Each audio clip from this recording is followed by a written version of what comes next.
The Tao of Self-Confidence, Episode 798. Welcome to the Tao of Self-Confidence, where I share stories of amazing women who have discovered their inner journey to self-confidence. Visit our website at thetaoofselfconfidence.com. Your inner journey to self-confidence awaits.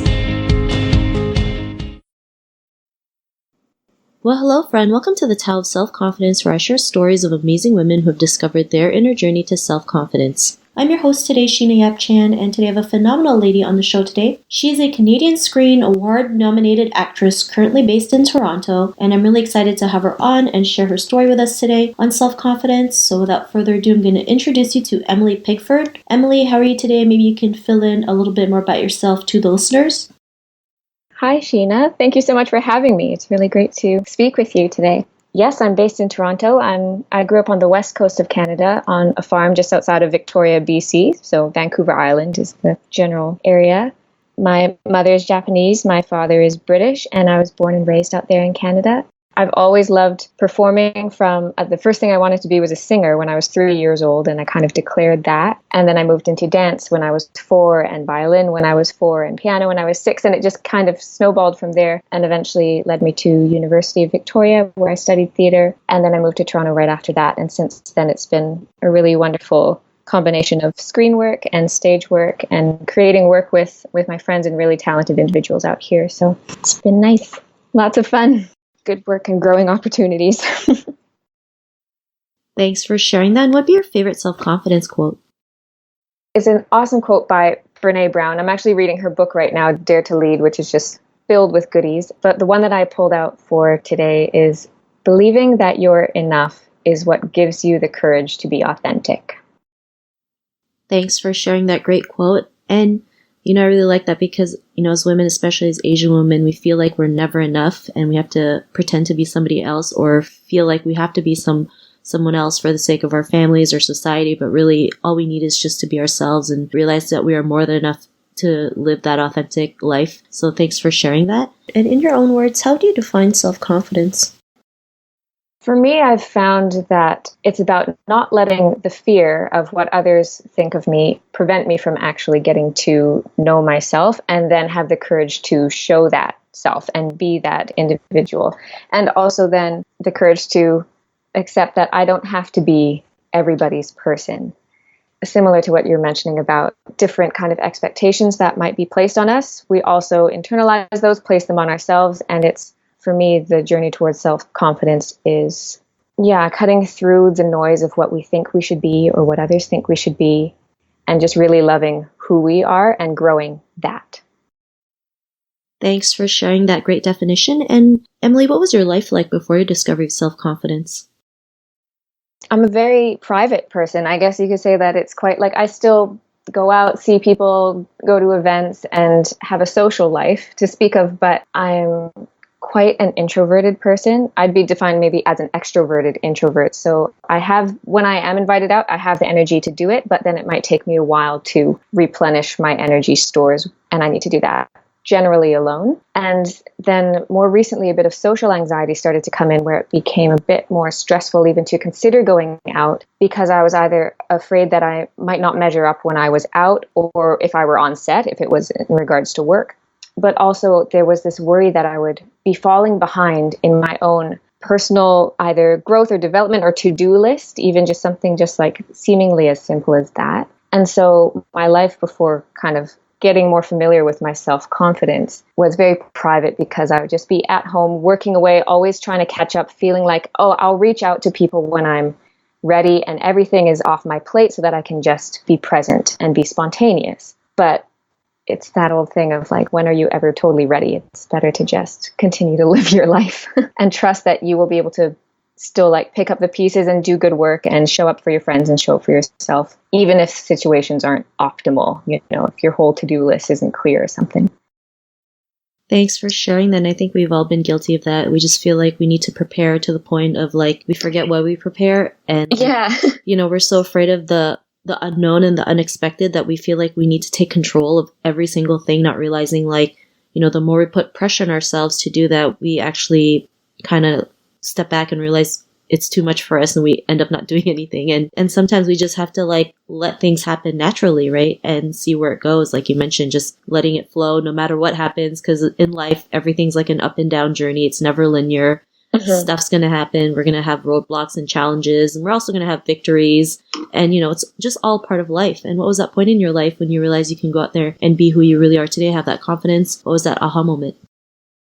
I would say the most distinct aha moment for me was actually very recent as a couple months ago, when I'd gone on this road trip with some friends, and it was spontaneous. It was just for like an overnight, and we had so much fun. And I was sitting in the back of the car, we were driving back, and it was nighttime, and I suddenly got filled with emotion. I was very moved, realizing how much richer my life was for pushing past fear or social anxiety, or that trying to control the unexpected, and just spending time with people and doing something new and hearing their stories and learning from them, and just being calm and confident in being quiet, and also receiving, because it seemed like an amazing gesture to be invited on this road trip. I thought, how can I be worthy of that? How can I repay that? How can I show up to make it worth the invitation for them? And it was just this very relieving moment of feeling like life is that flow, and it's a constant flow of give and take. And you're welcome to also just receive great advice and great experiences and great friendship. And you'll actually be a more well-rounded and confident person for that. So that was kind of a revelation for me, who always feels like I need to kind of tuck away and isolate in order to be ready, in order to be calm enough or good enough out in the world. It's like, just go for it. Just go enjoy the world with your friends. Thanks for sharing that. And I love how you mentioned, you know, having the flow of give and receive, because, you know, as women, especially like Asian women, we're so prone to just give, that it's so hard for us to receive something, even something as small as like a compliment.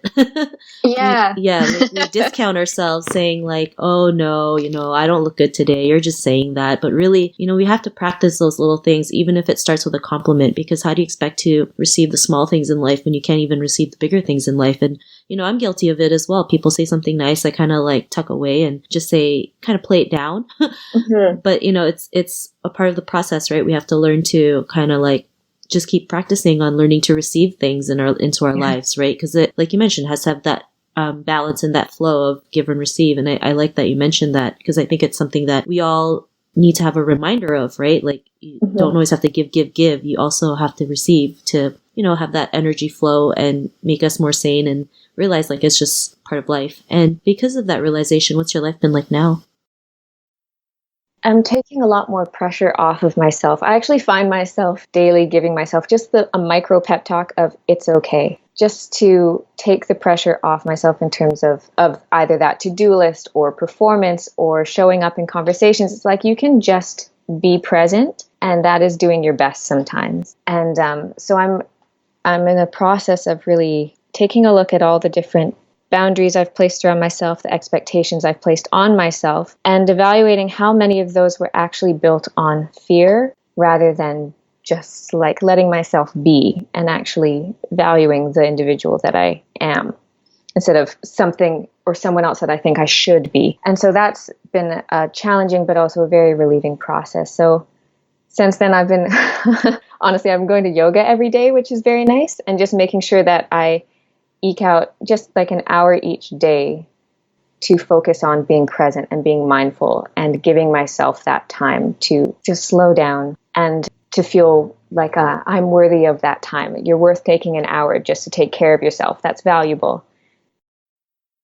Thanks for sharing that. And I totally agree. Self-care is definitely needed, especially, you know, like it's okay to be selfish. It's okay to take an hour to yourself, right? Yeah. It's okay to go by yourself and do yoga or get your nails done or get your hair done. Whatever it is, whatever helps you build that confidence, it's okay. And I think we just have to keep reminding ourselves, like, you know, self-care is part of the process, because it's not like they teach this in school. Nobody talks about how to build self-confidence or how to take care of yourself, why self-care is needed. So it's great that you're able to share that and realize, like, you know, we're not the only ones who do that. Everyone. Yes. And everybody is different and has different kind of needs and rhythms. And so it's a really fulfilling process to just kind of understand what you need to feel good, what your kind of self-love and self-care is, and then give that to yourself, because it's so important for you. And then that will just ripple out into your friends, your family, and your community. So it's definitely worthy. Awesome. Well, thanks for sharing that. To the woman who's listening to your episode, she may be in her own journey to self-confidence. What would be that one tip you'd give to her? I would say, again, going back to that idea that your self-care and the way that you love yourself is valuable and important, and it's worth your time and attention. And to kind of destigmatize this word of selfish, and to see that your self-care is important, and to value the way that we're tender to ourselves over the ways that we are critical of ourselves or that others are critical of us. So yeah, just when you catch yourself saying those kind of diminishing things to yourselves, those critical things to yourself, ask yourself why those voices might seem more valid than the kind ones, and do whatever you need to in your life to just practice phasing those out or seeing those voices as not the overriding truthful voices in our lives, those critical ones. We can certainly learn from some of those, the constructive criticism of our inner voice or outer voices, but I'd say let yourself lean into the kindness of others and the kindness that you show yourself. It's so important, and your self-confidence will grow from that. Thanks for sharing those great tips. And if our listeners wanted to get to know a little bit more about you and what you do and check out some of your work, is there any links or social media profiles we can connect with? Definitely. My handle across Twitter, Instagram, and Facebook is mpiggford. So that's EMPIGGFORD. And I keep up with promotion about what's coming up or what I've just done. And that's it. Thanks for sharing that. To our listeners, if you want to connect with Emily, you can also head on over to thetaoofselfconfidence.com and search for Emily's name. Her show notes will pop up along with everything else that we talked about. And I really just want to thank Emily today for taking the time to share her story and tips with us on self-confidence. So thank you so much, Emily. Thank you so much for having me, Sheena. Sheena, this was so much fun. I really appreciate it.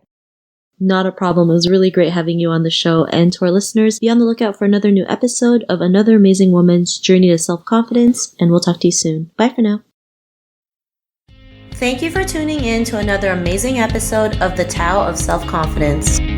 Get your free audiobook by visiting our website at thetaoofselfconfidence.com. Your inner journey to self-confidence awaits.